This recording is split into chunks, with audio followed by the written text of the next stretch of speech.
Okay, we will now move on to item 7.3.1, and that is the Montgomery Place Neighbourhood Access Concept. And we're going ahead because we do have a speaker.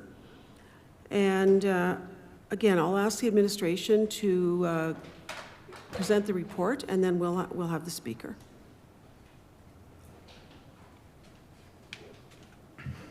Hello again, Mr. Magus. Yes, good afternoon, everybody again.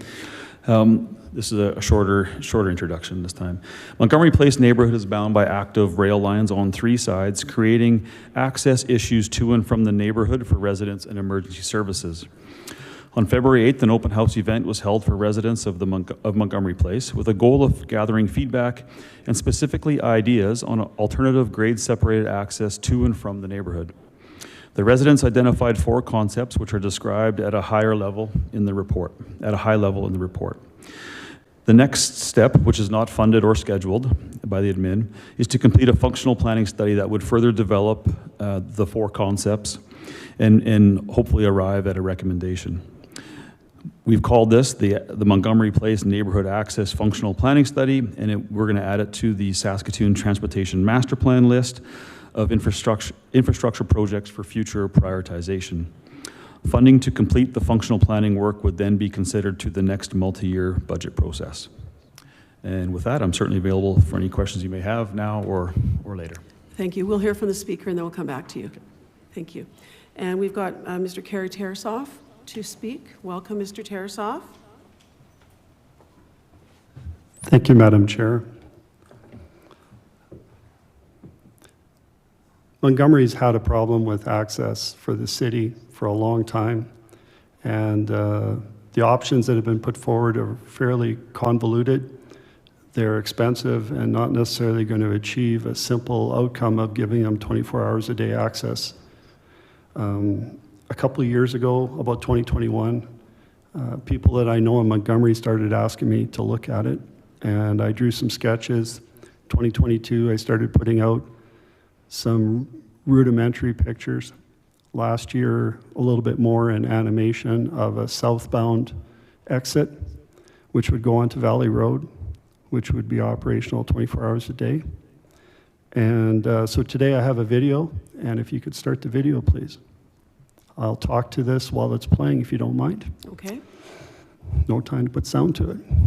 So in phase 1, the concept is to go under the rail lines, to adjust the road, and to meet up with Valley Road.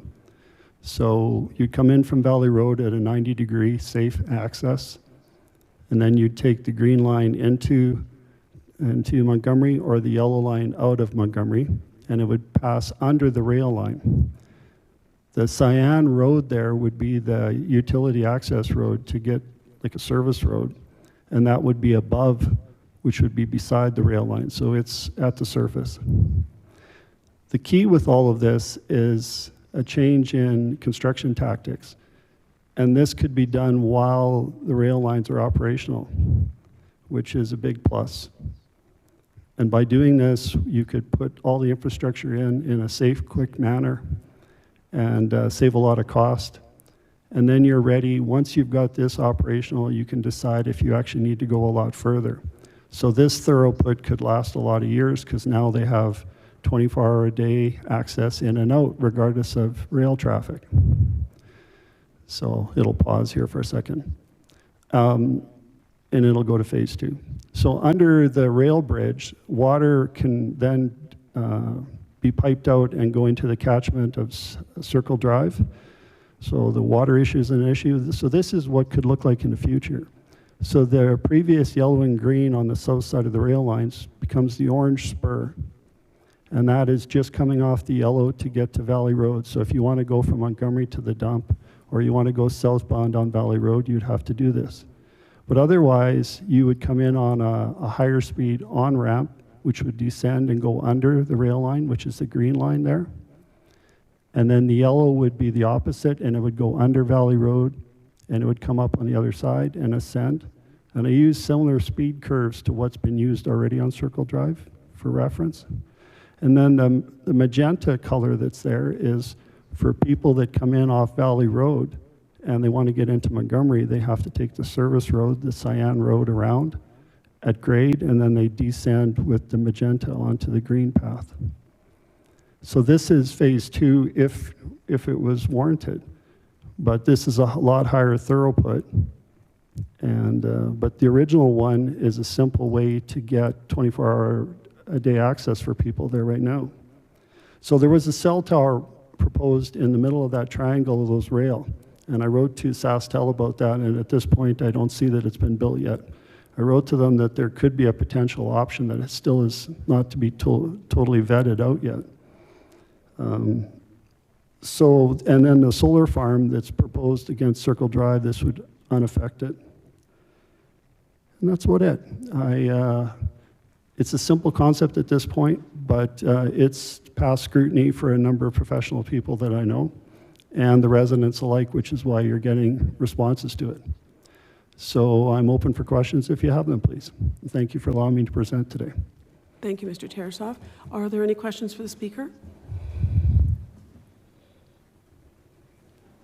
I'm not seeing any. Obviously, you explained that, your map and everything very well. Thank you very much for being with us this afternoon. Okay, now we do have a speaker after the fact here. So, Councillor Hill, for... Mr. Tarasoff, I just wanted some more clarity on what you had mentioned about SaskTel and the proposed cell tower. Are you suggesting that there may be some synergies for the service road, or what did you mean by the cell tower?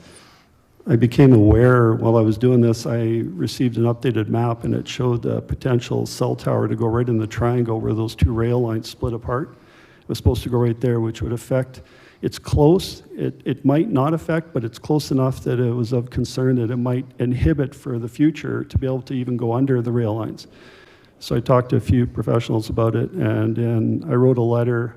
I believe it was copied to Mr. Jorgensen as well, but I wrote to SaskTel, and I just said, could you slightly adjust that so that at least a potential option was always open for Montgomery? I haven't heard from them in person, but I thought that cell tower was supposed to be built last fall, and it's still not up, so maybe they're on hold, I don't know. Okay, thank you for that clarity. Those are my questions, Madam Chair. Okay. Okay, thank you. So we've got a recommendation here, and I'll also bring it to your attention, we do have correspondence from Joanne Cliff in the package. So the recommendation is that the information be received. Would someone like to move that? Councillor Donauer, thank you. Are there any questions for administration? Councillor Donauer? The only question I have is to the clerk, and if we receive this for information, could the presentation done by Mr. Tarasoff be referred to the administration so that they have the information? Okay, do I need to move a motion, or is that automatic because it's been presented at committee? It doesn't need to be moved. We will ensure that the presentation itself is shared directly with transportation staff. Great, so they'll have access to everything. Great, Correct. Thank you very much. Thank you for that clarification, Councillor Donauer. Don't see any other questions or comments, so call a question. Is that anyone opposed? Seeing none, that carries.